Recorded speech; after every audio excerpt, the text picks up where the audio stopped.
The blame game is as old as Adam and Eve. Adam blamed Eve, and Eve blamed the serpent, rather than taking the responsibility and saying, "Forgive me, Father, for I have sinned." The blame game destroys families, businesses, and even countries. It is the first and primary source of a concrete external manifestation of disunity and charity. When two spouses or parent, child, or business partners start saying, "Well, it's his or her fault," this is the blame game. There is no winner in the blame game, because blame games are circular arguments that you can never win, like tic-tac-toe. The one who loses is one who makes a bad move, which is usually the weak and defenseless. Hello everyone, today's topic is about how to avoid the blame game and grow in holiness. As Catholics, we are not to separate or segregate, but unite in loving relationships. The blame game is the destroyer of unity and love. If you look at great men and women in history and compare them to great holy men and women in history, you will find a common attribute, and that is they take responsibility for their actions and never play blame game. Not theoretical, but practical. Real-life Catholic advice from Practical Catholic. Welcome to another episode of Practical Catholic with David Cease. Practical Catholic is a spiritual coaching show to help you find peace, love, and joy in family and work life. We are here each and every week to help you grow spiritually, to become successful in this life, and to be a saint for the life after. My story begins in 1989 at MCRD Paris Island. That's where all recruits go to become Marines. I was a squad leader for my platoon. I was in platoon 1077.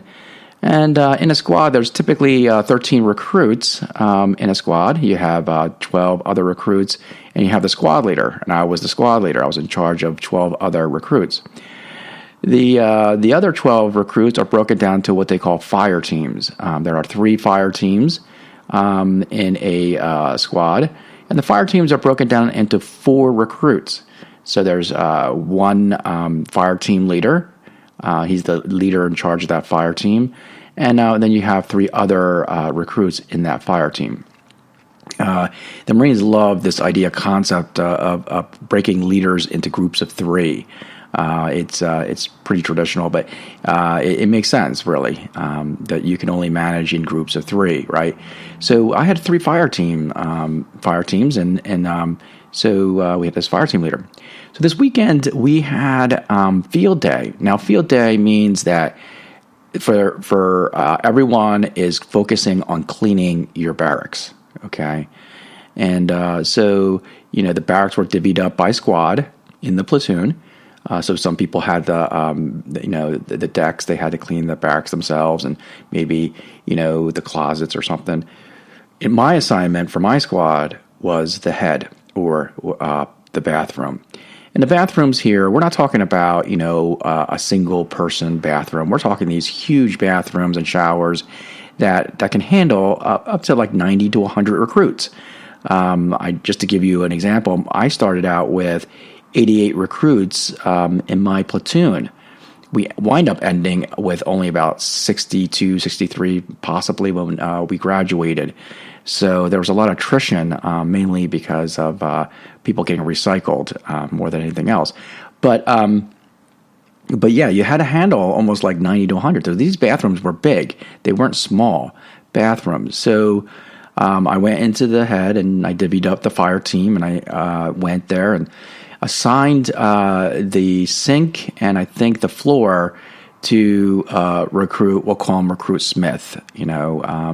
He was probably the first fire team leader, and I said to him, "Recruit Smith, your fire team is responsible for doing the sinks and doing the floors." So at the end of the period of doing this field day, which had to be totally clean or immaculately clean, they would always say, the drill instructors would do inspection. So, of course, they would do the inspection, and they came up to me, and the drill instructor, of course, started yelling and screaming at me because I failed. I failed miserably. They just start going off on things like, did your mother ever teach you how to clean? And there's soap scum all over, water drops, no sparkling shine. And they're just, yelling at me for everything, and then after telling me all the wrongs that I've done, then they love to put personal things at you, like I'm an idiot, no attention to duty, I'm a spoiled kid, and your mother teach you how to clean. So you get they tell you what you did wrong, and then they take it, they just yell at you at a personal level. But this one time, the drill instructor asked this one question. And later on, you realize it was just a trap. And that trap was basically, what is your excuse? Okay. Now, I was stupid enough to fall for the trap. Okay. Now, a good person would have said, "Sir, no excuse, sir," or even, I take no, whatever. I could do better, right? That would have probably been the better way of answering that question. But I fell for the trap, and I said, this recruit assigned the detail to first fire team leader, recruit Smith. As if somehow, by saying that, the light would stop coming on me, and that they would just start blaming, recruits Smith. So the converse occurred. They started yelling at me even more. All right. Now that I failed the inspection, now they're yelling and screaming at me because I have now thrown Recruit Smith under the bus. That's what they're saying. You threw Recruit Smith under the bus? Or, what kind of team effort is that? And they're just going off on it, And then there's this famous line in the Marines and, everywhere you go, probably in the military, that says that excuses are like, hiney holes. All right, I'm going to kind of say it in a nice way. And they would say excuses are like hiney holes. Everyone has one, and they all stink. All right. So that was my first lesson on Leadership 101, and that taking responsibility for your actions and making no excuses. Because the drill instructors knew that you could play this game called the blame game. And the blame game is an infinite cycle of people wanting to blame other people, okay? Recruit Smith could have said, oh, I signed that to recruit so-and-so. Recruit so-and-so could have said, I didn't have the right equipment. Then it goes back to, it's just a circular, we can always find, okay, somewhere to blame something, what. But to take full responsibility, okay, and to take corrective actions because you're taking full responsibility, that is the most important. And in the Marines, the reason why it was so important to stop the blame game, outside of just because it's a circular argument and everyone can keep blaming everyone else, like Adam and Eve did. Adam blamed Eve, Eve blamed the serpent. Eventually, they both blamed God because God created the whole world, right? So it's just a complete circular argument. But the other reason is in combat, the worst thing you want to do is have an argument while literally in matters of minutes, people can die. And we're not talking one or two people. We're talking, potentially 10s, 20, and not including the injuries that could occur. So you have to bypass this blame game so that you can start solving the problem so that you can continue the battle that is there, okay? So the blame game in the military is very, very crucial to stop in a heartbeat, okay? And that could be self-pity, blame game. That could be anything that's out there. There's a wonderful movie called We Were Soldiers, and it's directed by Mel Gibson, and it's the story of a battle that happened. It was the first major battle in Vietnam by an army unit. I forget the name of the town. I think it's Van Drang or something like that. And it's a very, very it's almost, I think the person who wrote the book, who was actually at the battle, said the movie was probably about 70% accurate, which is pretty high in the movie theaters. I think he even said 80 possibly. But there's a scene where the forward observer who's calling in air support accidentally drops napalm on his own people. So he's seeing the napalm being dropped on his own soldiers, and they're all being burned up and everything. And Mel Gibson is the one actually who's trying to call off the forward observer on the airstrike as it's coming, but it's too late, and he accidentally kills his own, the forward observer kills his own troops. And you can see that he just goes into this self-pity, oh, woe is me, and it's all my fault, and all this other stuff. And Mel Gibson, who's the commanding officer of this whole battalion, encourages him. He says, snap out of it. Don't blame yourself. Keep going forward.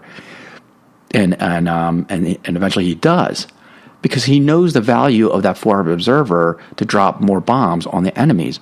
And if this forward observer doesn't do that, then in fact he will kill more of his own people.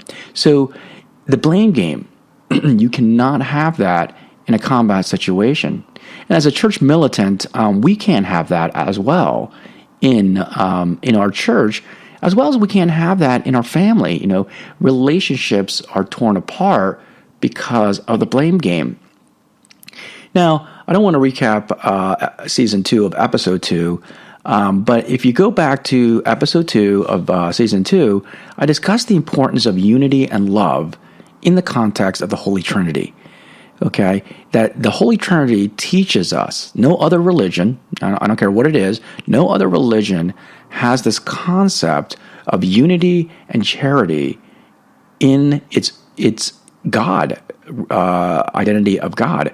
And that's what the Holy Trinity teaches us, okay? It's 3 persons in one God, which means that they have to have a relationship.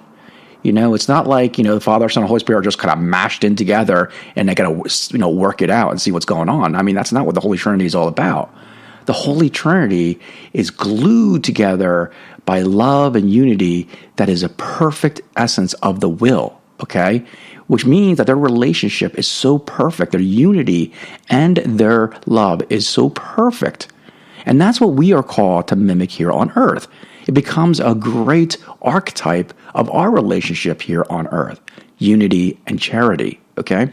So, but if you notice the world, the devil, and ourselves, we've caused segregation, okay? Segregation to occur. And so it's important to understand, I call this the zoom out main point, that at the end of the day, we're there to be unified and to be charitable, okay? That's what the Holy Trinity. When Jesus says, let them be one, he's not saying, and he says, let them be one because we are one, Father, okay? He's not just saying that because it's, it's a wish that he that's what it is. It's not a wish. It's actually because he knows that's the main purpose. That's the main purpose and drive of Christianity, to be one like the Holy Trinity is one. Okay? And so he knows that the enemy, which is the devil, the world, and ourselves, will cause disunity and this selfish behavior that is anti-love. Okay? So we have to understand that. That's the main zoom out point, the strategy, I would call it, right? Now let's get to the tactical level, which is this zoom in main point. And what causes a lot of disunity and lack of charity is the blame game. Last episode, episode 2, we talked about forgiving and and mercy. Those two things. That is a corrective action. But now we're going to see that there's this bad behavior called the blame game, which causes the destruction of unity and charity. Now, I want to begin with this scriptural quote. It's Matthew chapter 5, verse 37. And he says, "Let what you say be simply yes or no. Anything more than this comes from evil." Listen to that. Let what you say be simply yes or no. Anything more than this comes from evil. Okay? I love that quote. I love that quote a lot because it's true. Anything we say more than just a yes or no typically will lead us to either to gossip or to blame or to, do whatever, right? And it's ironic because in the Marine Corps, we were only allowed to say 3 things. Okay, we were rarely allowed to ask questions, and if we did, it was just to clarify, so that we can understand what the command was. But the three things we had to say were yes, sir, no, sir, and aye, sir. That was it. Three things: yes, sir, no, sir, and aye, sir. Kind of goes back to Matthew 5, chapter 5:37. Let it be yes or no, right? Yes, no. Aye, sir means I will do. Okay? That's what it means. In the Marine Corps, we just say, aye, sir means I understand and I will do. Okay? It's a sign of obedience. It's a sign of I will do this. I will execute it at the fullest of my ability, the command that you are asking me to do. So, again, the Marines, Jesus is almost like a Marine drill instructor saying, pretty much, the only thing I want to hear coming out of your mouth is yes, no, and aye, sir. That's it. Obedience and yes and no. That's it. Okay? So it's really, really important for us, okay? And again, the actions are better than words. We just went through Sunday's readings, and Sunday's readings said, here's two sons. One says no, but he does it anyway. Another one says yes, and he doesn't. Who's the better son? The one who does the will. So just like in the Marines, aye, sir, doing the will of the leader is more important, okay? So it's very, very, very important to understand that, the blame game can be mitigated by certainly just saying yes, sir, or no, sir, and that's it. I want to read a couple things. Today is the feast of Saint Therese, October 1st. She is one of my favorite saints. In fact, I was going to be a third order Carmelite, Discalced Carmelite, but for some odd reason, God called me the Franciscan order, literally, but that's a different story. But Saint Therese, there's a story in which she was falsely accused of breaking a vase, okay? And instead of defending herself, okay, because the novice mistress at that time, of course, blamed her for breaking that vase, which it wasn't really her fault at all. So she made a rash decision, a rash judgment by blaming Saint Therese, okay? And Saint Therese basically just let her be blamed, didn't say, oh, sister, it wasn't my fault. It's some other sister that did it, some other person, okay? No, she accepted it. She stopped the blame game in its tracks. And this is what she says. She says, I found it necessary to console myself with the thought that all would come to light on the day of judgment. That's so important to understand. St. Therese knew that I don't have to defend myself, because at the end of the day, all of the wrongs, all of the miscalculations, the rash decisions people make will come to light in the final judgment. And that's going to happen, okay? So, so that's what she did. Now, the big thing she also says about this was that she found it very difficult to do this, okay? To be falsely accused in this blame that she was blamed for, and it was hard. It is hard. It is hard when someone falsely accuses you, and the first knee-jerk reaction is to say, hey, that's not my fault, okay?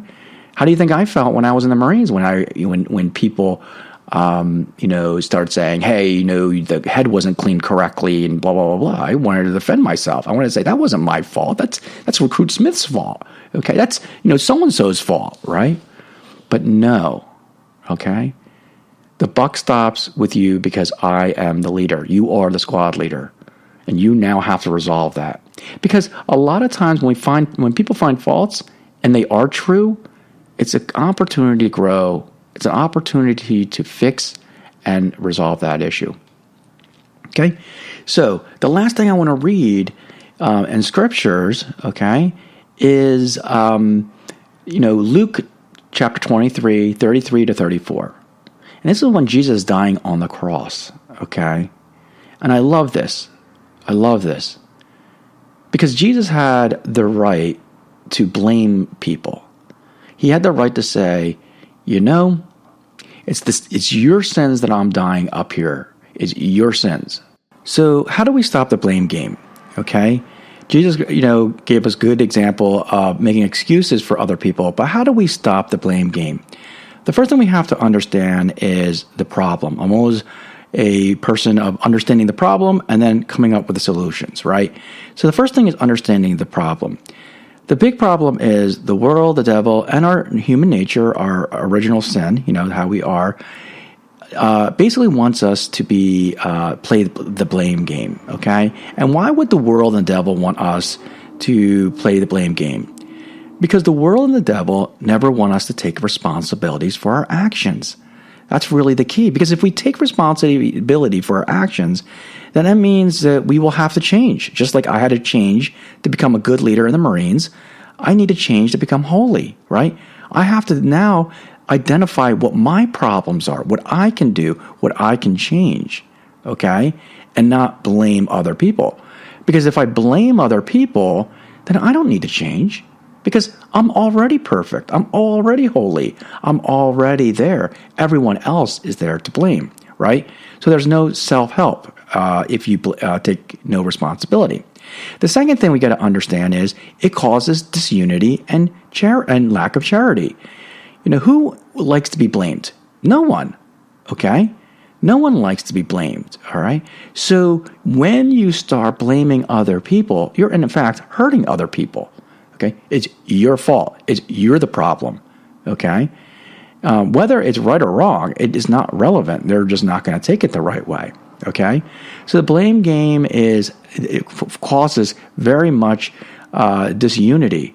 The third thing it brings is that it causes chaos. Okay, because the blame game can be circular and there's no right or wrong in many cases, then you can, it just creates this chaos and nothing is being resolved. Okay, nothing. Okay, it's a constant cause of conflict. Okay, whenever you see two spouses arguing each other, what is it? They're always saying, it's his fault, it's her fault, it's his fault, it's her, and they're never working on solving that problem. Okay, so or just agreeing to disagree, right, and then moving on. It's you're always that way. Oh, you're always that way. So it creates this impenetrable unity because it's a circular argument. It's never going to be healed if you keep blaming each other rather than taking responsibility. Okay, so that's what we have to look at. Okay. So we have to understand that that's the overall picture why the world and the devil want you, okay, to play the blame game, okay? They want to create this disunity and lack of charity because on the opposite side, the Holy Trinity shows us there's unity and charity, okay? Father, I don't want to take the cup, but not my will, but your will. It's all unity, all the same. Even though he doesn't want to do it, he does it. It's obedience, it's duty, it's those things that we need to do. So now we talk about, what is the individual problems, okay? Finding it in ourselves, okay? And we have to take a deep look at ourselves and say, okay, all right, the first one is blaming others is so easy and natural, okay? I would say it's actually part of the original sin. I would say that it's part of the original sin because here's the thing is that when we get embarrassed, when we do a fault, when we get, when someone sees that there's a mistake or something's happening, we want to kind of shed away from that. And so by doing that, we create the blame game. Oh, it's not my fault. It's Johnny's fault. It's this fault or whatever it is. So it's just because it's very natural to blame other people. Okay. It very much is. Just like it's very natural for us to be selfish. It's very natural for us to be disobedient. It's part of the original sin. It's part of our defects. It's part of what we have to work on, okay? Just like when people will say, well, show me that original sin exists. And I always tell them, look at a 2-year-old, okay?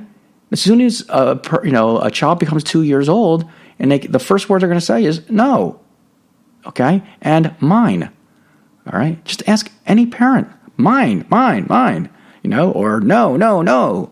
It's time for us to go home. No. It's time to put the clothes. It's time for us to go and put the clothes away. No, or the toys away. No, it's disobedience. And I think in a more mature sense, the blame game, especially when they turn 8, 9, 10 years old, they want to start blaming other people because they don't want to be embarrassed.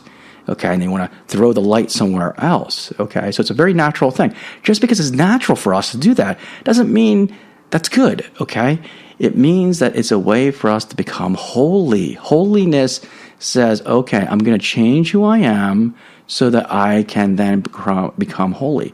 The only difference between a great saint and us is we are striving to conquer our emotions and our feelings and our initial things to become holy. Okay? To grow in virtue. Virtue is going to replace what it is. The virtue of justice and the virtue of love. Okay? That's the most important thing we have to understand. So, yes, it's very natural. It is very natural to blame other people. Just like when I was in the Marines and when that drill instructor yelled at me for making having a sloppy cleanup in the bathroom, the first thing I wanted to do, the first thing that happened to me was I was embarrassed. I was angry at myself. All these emotions started hitting me, and I wanted to blame someone else to get that light off of me. Okay, very natural. But the drill instructors were teaching me to take responsibility, to change who I am, become better of a leader by inspecting my subordinates, by following up on their actions, by ensuring that they had the right equipment, by teaching them how to clean properly, by having better attention to details. Those are the things that my drill instructors were trying to teach me in that moment, by showing me my faults, by saying, no, it was you that had the problem, not that, recruit. You were also responsible for that person. Okay?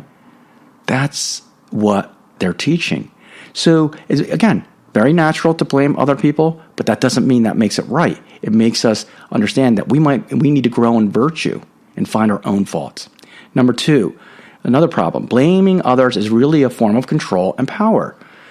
The aspect of blaming other people feel it's very much of a control. Oh, it's not my fault. It's Johnny's fault. Johnny, you need to do that. It's, Larry, you need to do that. And blah, blah, blah. And then even a power trip. I've seen people, especially people who can't defend themselves well, okay, in the blame game. It's a form of manipulation, okay, and controlling others. And that's a deep-seated blame game when people are very deep-seated in doing that. The third is blame game makes us feel good. It does. When all of our emotions kind of come in, we just want to vent out our emotions and we start blaming other people. Well, it's Johnny's fault, it's this fault, it's the Pope's fault, it's this fault and that fault.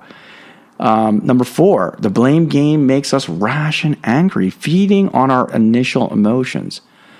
So, a lot of times when something bad happens or something wrong happens, we get angry at the situation, we get angry at ourselves, we get angry at the people who caused maybe some of the problems or whatever it is. And the person who vents out with that rash and anger will, that's what they do when they do the blame game. And a lot of times they will falsely accuse other people. That happens a lot when you make a rash decision. When you feed on your emotions, you just start blaming other people. Well, if it weren't for him, I wouldn't have been in this situation. If it weren't for that, I wouldn't be in that situation, blah, blah, blah, blah. And so rash and anger, okay? And this is what Proverbs says. This is chapter 12. The first one that says, this is chapter 12, verse 16. The vexation or the anger, or vexation is anger, the vexation of a fool, in other words, he's saying you're a fool, is known at once. Because when you start getting angry, okay, you become a fool. All right? But the prudent man ignores an insult. So when something happens, you just ignore it. You move on. Because they can zoom out. A prudent man zooms out and says, what is this really all about? Okay? The fourth, there is one whose, this is Proverbs, again, chapter 12, verse 18. There's one whose rash words are like sword thrusts. In other words, rash words, when we do blame game, as I said, we typically become rash and angry. And when we use rash words, they're like swords. Swords hurt and kill. But the tongue of a wise brings healing. Okay? So when we become prudent, we control our anger, and ignore insults. When we are wise, we heal. But the words of a rash person hurts and kills.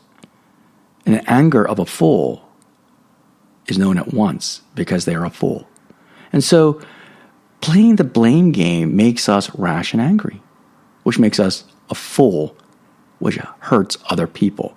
That's what Proverbs is saying. Okay? And that's what's happening. We're feeding into our initial emotions rather than creating this virtue which allows us to govern our emotions, to put it at bay, think about it, to be prudent about it, and come up with what is really legitimate and not the blame game. Because the first thing that we want to do is blame others. That's the first thing we want to do. Number 5, blame game can be a circular argument that never ending, never seeing eye to eye. This is so important. When a business partner, or you see it in spouses and marriages where they say it's his fault or it's her fault, they never see each other eye to eye. Okay? He's that way.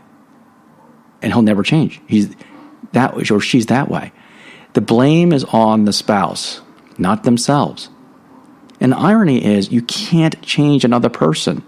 We would love to do that. Even if we blame other people, even if it's their fault, the way that you react to their fault is not good. All right? So the point is that that blame game is a circular argument. Now I'm going to give you a prime example of what I mean by a circular argument. So I was recently going to Mass, okay? And I do have faults. Everyone has faults and their own attachments and stuff. So we were late, okay? And because of COVID nowadays, you kind of have to be early and everything. So we barely made it. We made it to Mass. I think I had to speed a little bit and stuff and all the other stuff. So we get there, and after Mass, I said to my wife, I said, Jennifer, we were late because, you didn't get in the car in the right time, right? Again, there's that blame game. And she looks at me and she says, David, I was late because you didn't wake me up in time. See that circular argument? Okay? If you look at all of the media and when they're blaming things, at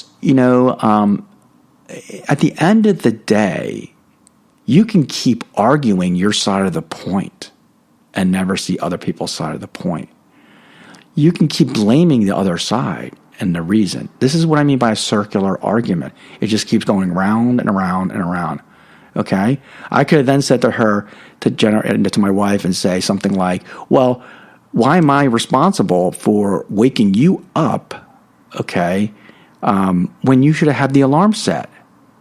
And she could have countered that back and said, well, I could have had alarm set because, the power was out. I don't know, something, right? And it could have went to infinity. Nothing would have been settled, okay? And at the end of the day, we would have just been unresolved and angry and bitter at each other, okay? That each one of them caused each other to be late to go to Mass, okay? But instead, what I did was I just said, oh, and I walked away. And I accepted it for what it was, which is I started the blame game. And I got in return what I deserved, which is that I got blamed. So God taught me a great lesson there. Stop the blame game, okay? And I went back. Because, again, the blame game can be circular, and it will be. And the smarter the person is, the better the circular arguments are always going to be. And my wife is very intelligent, by the way, and so am I. So we could have kept going into infinity to this blame game.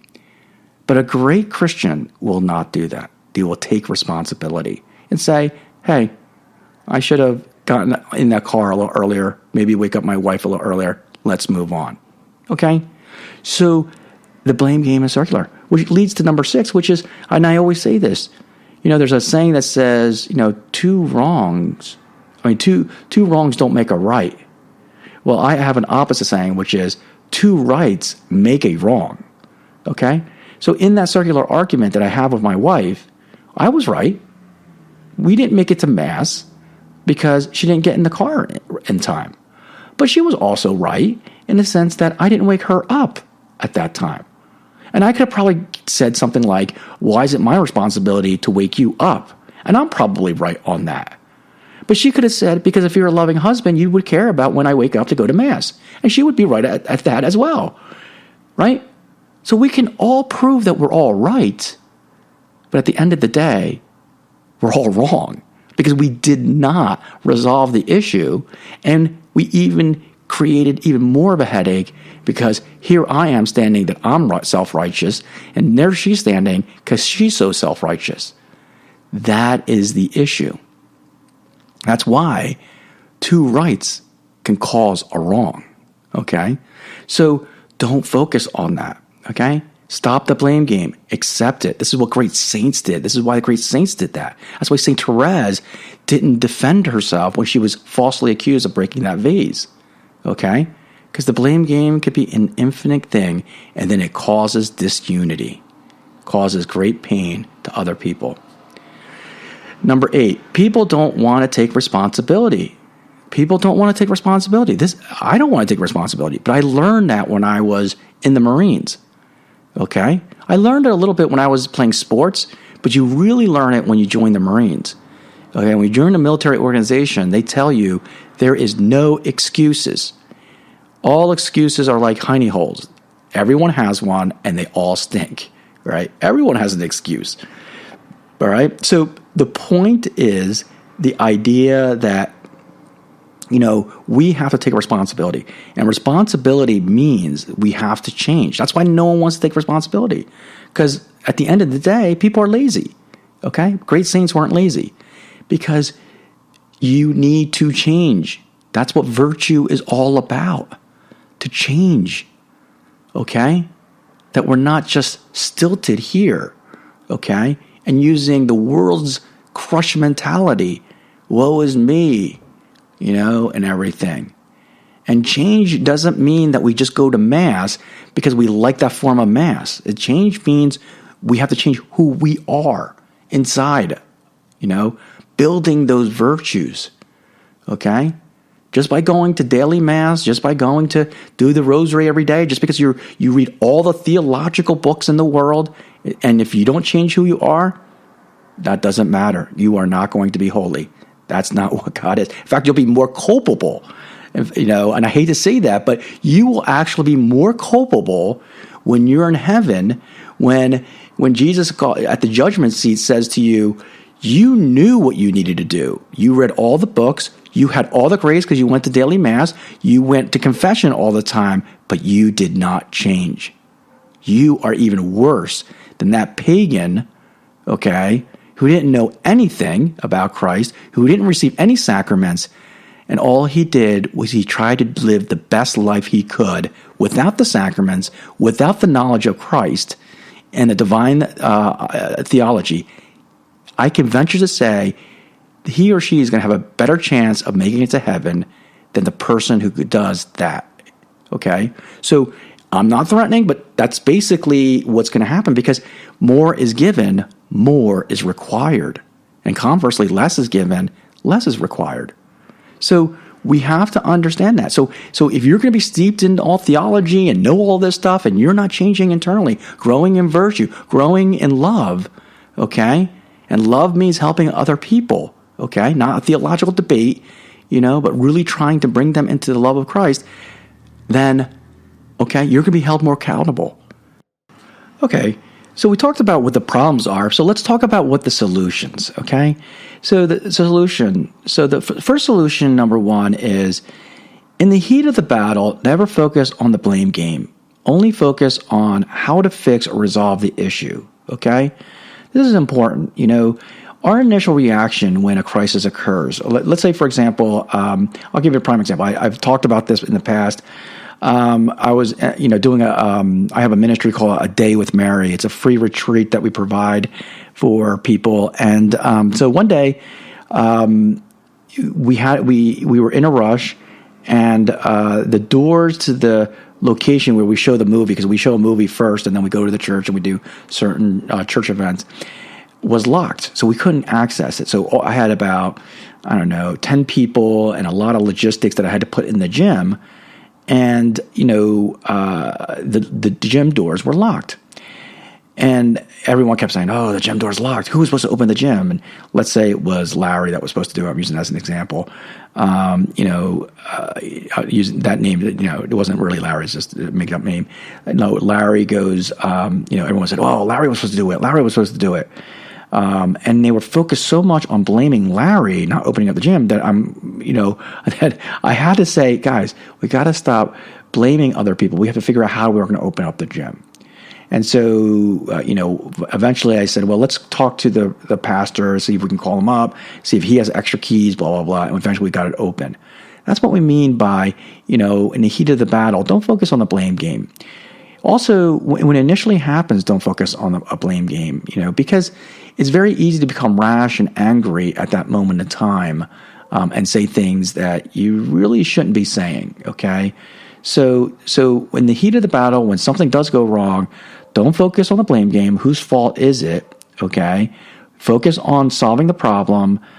Focus on controlling your initial emotions to blame someone, because most of the time you're going to just digress into false accusations or rash decisions and rash arguments. Okay, so that's something we have to understand. So focus on solving the problem in the heat of the battle. Don't do that.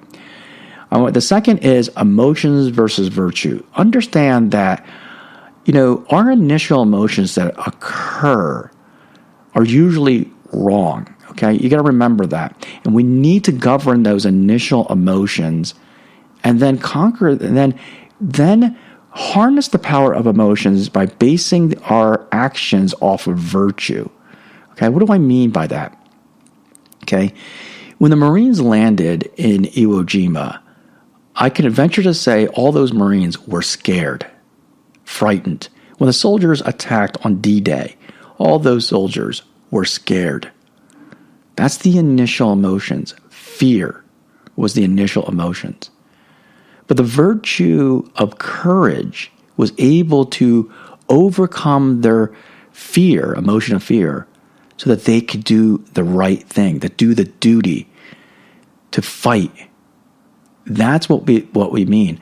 So our initial emotions need to be controlled, or governed, I should say, by virtue. Okay? And so the way that we acquire virtue is by putting ourselves in those emotional, stressful environments. Remember that. Virtues can only be built by practicing them, not by learning them. You can read as much as you want about patience and love and everything else, but until you practice those virtues, you'll never, ever grow in them. And the only way you can practice those virtues is by being tested in that environment, okay? All right? So, for example, I've never been in combat. Now, I've done some scary things in peacetime exercises, but I've never been in combat. So I'm, in essence, never been tested in that environment. Now, those who have been in combat have been tested in a very stressful, real war situation.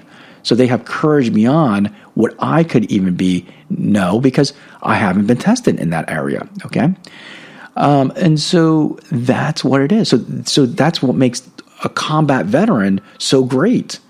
I don't get me wrong. They have their issues. They have PTSD and everything, and we got to be aware of that. But that's what makes them great, is because they were in that great distressed situation, and they overcame it with the virtue of courage. That's why they're so courageous, okay?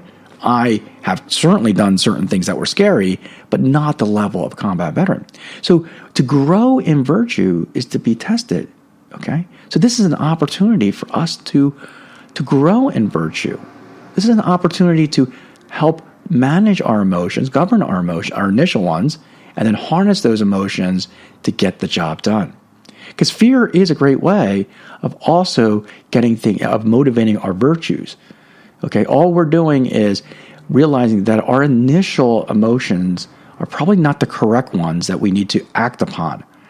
Could you imagine if all those Marines and all those soldiers who attacked the enemy all of a sudden were to cave into their initial fear, they'd all run away. Okay? And we would have never won. So remember that. It's a great opportunity. Okay? Third is be a problem solver. Understand. Okay? Oh, before we go, emotions versus virtue, try to control your urge to say words like, it's not my fault. It's Johnny's fault. Okay? Or it's like, if it were not for Johnny, we would not be in this situation. Okay? These are concrete things. Those types of words should not be coming out of your mouth because those are blaming words. Okay? Third is be a problem solver. Understand that blaming others does not solve problems at hand and actually cause chaos. They actually cause chaos. That's why any military organization do not like blame games. Okay? It does not solve any problems. It's a circular argument that will never be solved, especially in the heat of the battle. B, be patient even as a problem solver, okay? Try to understand this, okay? Because some people do. They try to become problem solvers and that doesn't work, right? The problem is that they're not patient with the problem solving. They might try to problem solve once or twice, and then they get all frustrated, and then they go down the blame game way, okay? That's what typically happens, okay? You can't do that. You have to be a consistent problem solver. Because why? Because the solving of the problem might take a time, okay? The issue with the day with Mary, it took a long time, a lot longer than I wanted it to be. We were behind the schedule. And eventually it took the person to come in that people were blaming that weren't there, right? It might be a compromise. It might not be solved the way that you want it to be solved. Might not be fully implemented the way and time that you want it to be, okay? And always rely on God's help, the power of prayer. So, be patient even being a problem solver because, again, it might not be a perfect solution. It might not even, might be a timely solution, but be patient, okay? And that will prevent from being a blame game. Number 4, be a unifier and love. Understand, especially at a family level, that, blame game destroys unity and love. As the head of the household, because I'm the father and I'm head of the household. So many people focus on the material head of the household. Well, I control the money, I control this, and I control my wife, and that is not it. For me, as the head of the household, I look at a strategic vision. Okay, if you look at great generals, they're not worried about the detailed levels. They're not the secretaries. They don't even go out and fight. They look at the strategic battle out there. And the strategy, okay? I'm a strategist, okay? I see where we need to go. I see where we are at and where we need to go. And so, as the head of the household, we are that great captain that sees the strategy and motivates its people, the spouse and the children, to go in that direction. And in this journey to that direction, okay, yes, there's going to be pitfalls, there's going to be diversions, there are going to be all these things. But in the big scheme of things, as the head of the household, we've got to look at that vision and bring it slowly back to its course, okay? No boat will go directly from point A to point B. It will be tossed in the storms. It will be tossed in the waves. It will be tossed by the errors and mistakes that the crew makes. But it can correct itself, okay? That's what a great leader does. That's what a father as a leader does, okay? And that is not to minimize what, the family, the woman does. The mother of the house is the one that's making sure that the boat is running and operating correctly and chugging along and helps, and also is there to help with the father to ensure that they are going in the right direction as well, okay? And assisting in that. So it's important to understand that being a unifier and loving is what the direction we need to be, because the direction we are entering into is the Holy Trinity, and the Holy Trinity is a unifier and loving. That's the direction we're going into, okay? And so we have to see that, okay? So number 5, correcting versus blaming. We can correct, okay? We can correct, okay? But correcting is not blaming. In the Marine Corps, we have what we call after-action reports. It's a report after the action has occurred. What were the things that we failed on? What was the things that we were good at? And so that's what we have to look at. And rarely, we don't mention people's names in the after-action report. We just say things like, our logistics wasn't accurate. We did not have enough trucks. We did not. Now, who was a logistics officer? It was probably, Lieutenant so-and-so or Captain so-and-so. If you want to imply that that was his fault, that's fine. But the essence that you're running into is that we have to correct these problems that occurred. Because it doesn't matter whether it's Lieutenant so-and-so or Captain so-and-so's fault.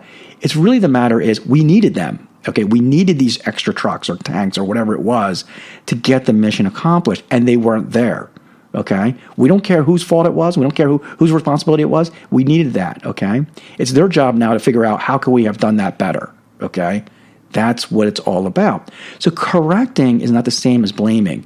So correcting within our jurisdiction is how we do this. Okay, so let me put some brackets around correcting. Okay, so correcting within our jurisdiction means that whatever we're responsible for, that's what we correct.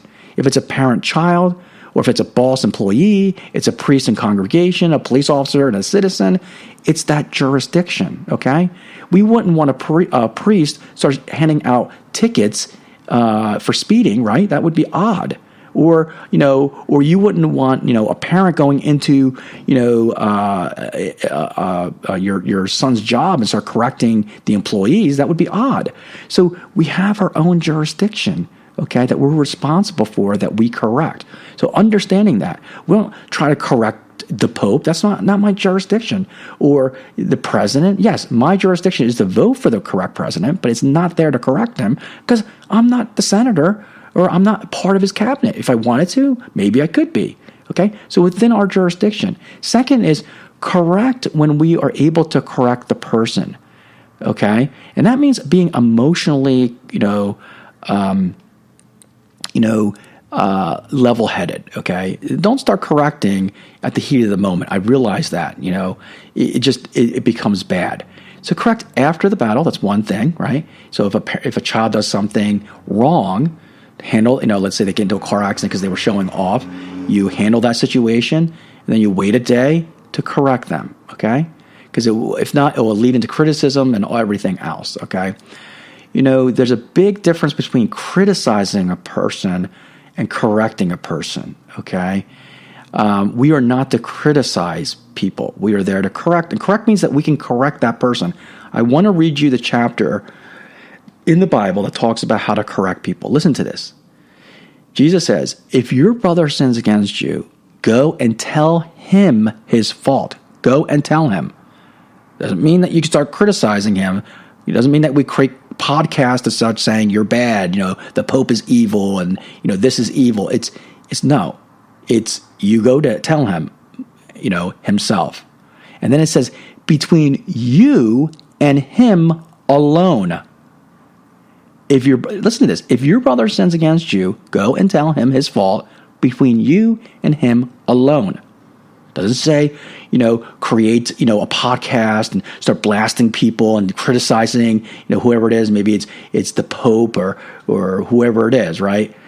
And then number 2, if he listens to you, you have gained your brother. But if he does not listen, take 1 or 2 others along with you, that every word may be confirmed by the evidence of 2 or 3 witnesses. So again, now they're just elevating it to 2 or 3 people, okay, and telling them his faults. All right. Then if he refuses to listen to them, tell it to the church, aka the popes and bishops, probably in reference to more of an excommunication. Okay. Nowhere does it say that we should make it public especially in the beginning. As lay members, yes, we are part of the, we are part of the church. But I think here they're talking about more the priests, bishops, and deacons to take more formal action of excommunication. Okay? Now, we used to, in Leadership 101 in the Marines, okay, we had a saying that says, correct privately, praise publicly. That was Leadership 101 in the Marines. Correct privately and praise publicly. Correcting people publicly is such a demoralizer. I don't think any of us would want to be corrected publicly. Okay? It's near embarrassment. Now, we were corrected publicly when we were in the Marines. That was part of it, okay? But in all case scenario, great leaders correct privately and praise publicly. And yet today's society is to correct, thinking that we can correct people because I can blast Pope Francis, all his wrongdoings, all his things, and label it as that's charity because I want to change who he is. I'm just correcting him. That is not correction. That is not paternal correction. That is gossip slander. That's basically what it is. I don't care what the Pope did. I don't care if he committed 10 million adulteries. Okay? The issue is public criticism is slander and gossip. That's all it is. And it's leading people to feed into that. And no way does it help evangelize other people to come into the church. And that's all I have to say. So, we have to understand that we can correct, but within the guidelines of our jurisdiction, and that we are correcting someone privately, to help them. All right. 6, convert the blame to how can we fix this amongst the weakness of the person. So a lot of times we have to zoom out and understand that people have faults and issues. So instead of playing the game, we have to figure out how do we fix the problem in the context of the weaknesses that people have.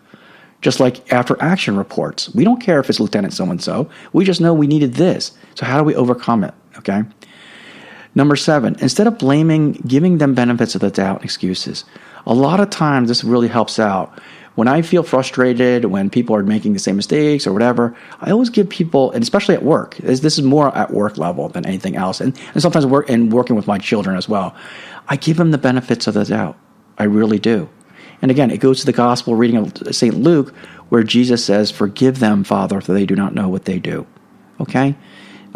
He gave the people the benefit of the doubt. Okay. Number 8. Okay. Remember, you're only responsible for your own jurisdiction and your own area of operation. So it's your kids, it's your spouse. When we start trying to go outside of that bound without legitimacy, it just winds up being bad. Number 9, focus on the idea that these are opportunities to grow in patience and in love and unity. God's gift of creating great virtue. Okay? 10, take responsibility. Like the Marines, no excuses. What can basically you focus on what can I do better? Okay? Not what others did to me or caused the issue.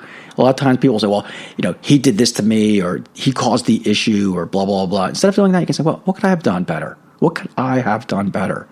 Could I have woken up earlier? Could I have woken up my wife earlier? Could I have, been a better, manager in this? This is what the Marines were teaching me, that taking responsibility is all about. What could I have done better to that fire team leader to make him do his job better? Give him the right tools, give him the right training, inspect him to ensure that he's up to standards of the cleaning job, all these things. Instead of saying, no, it's his fault, it's his problem. Okay? Don't continue the blame game. Someone blames you, don't continue the blame game. That's the thing. If someone blames you, just take it. That's it. Just like when I said, honey, we were late because it was your fault, okay, that you didn't make it. Now, I should never have said that. But then when my wife said, well, that's because you didn't wake me up, I didn't play tit for tat and make this continual fight. I just said, hey, I learned my lesson. I said I should not have done the blame game. And I just chalked it up as that's God's way of teaching me that I was wrong. And I caught myself. So I just said, you're right, honey. And I walked away. But knowing that, just if someone blames you, just walk away. Because as St. Therese, when she was blamed for breaking that vase, she says, at the end of the day, when the judgment occurs, all this stuff is going to come to light. And people are going to say, I was wrong. I was so rash. Always remember that. Always remember that the final judgment, people are going to know And you don't need to defend yourself now or play the blame game now. Okay? That's the secret of not passing on the blame game. Number 12, zoom out. Understand that the world is sinful. And, everyone is sinful. Everyone. Okay?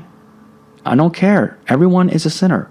That means we're all going to hurt each other, by definition. Okay?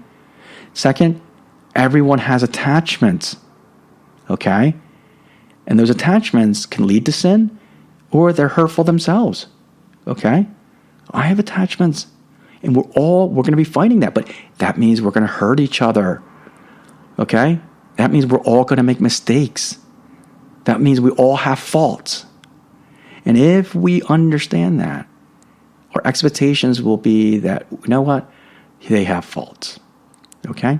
That's what it is. And we don't need to blame people, okay, of it.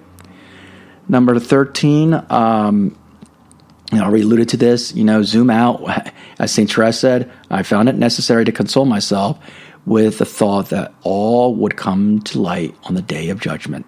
Okay? So, zooming out. Day of judgment. Everything's going to come to light. And you're going to look like the hero. Number 14, frequent confession. Now, when I say frequent confessions, I'm here saying every other week. And if you could do weekly, that would be great. Longer than that, you're getting less. People say monthly. I disagree. Every other month. Number 14, so with confession, this is how you do confession. You don't blame other people. You don't find faults. You only find faults of your own, okay? And don't blame others in confession. And I'll give you an example. Let's say my son yelled at me because I broke his computer. Let's say I accidentally broke his computer, and he got angry and yelled at me, and I yelled back at him, right? You can either, this is what some people say, Father, forgive me, Father, for I lost my temper, but he was disrespectful to me as his father, and I had justifiable anger, right? So let's say you're saying that I got angry at my son because I yelled at him back. You don't say, well, I yelled at him back because he was disrespectful to me as a father, and it's kind of justifiable for that, right? It's like, no, you're kind of now saying, well, it's not really my fault, because he was disrespectful for me, so he deserved it. No, you have to say, try this way. Option number 2, and a better way is, Father, I lost my temper. I know as a holy Catholic, I need to show good example to my kids of virtue and patience and of gentleness to convert his anger to love and gentleness, to help de-escalate the situation and not escalate it. All right? So basically, you had a knee-jerk reaction and you emotionally retaliated by yelling it back. And now you're blaming your son again in the confessionals. So you want to take full responsibility. What are the things I could have done? Well, I could have been a holy Catholic. I could have been virtuous and patient. I could have been gentle to convert that, that situation from a yelling match to a gentleness one. But instead, people go in and say, well, he kind of deserved it because, hey, I'm the father of the house and he was disrespectful for me. No. Okay? That doesn't give you the right to be angry back. Yelling back at him again. Okay? Because we as the father, should be more virtuous, patient, and gentle, and caring towards our children, and to be that good example of what should be happening. Okay? So that's what we want to do. We want to find our own faults, what we could have done better, not justifying and blaming our situation when we're in the confessionals. So make sure we don't blame others. And number 15, always receive the Eucharist, to strengthen our daily lives and a constant and consistent prayer life. Okay? So with that, I'd like to conclude by just saying and summarizing that the blame game is a concrete expression of ways in which we, it creates segregation and disunity and lack of charity in our family, in our homes, in our businesses. It's not good business practice.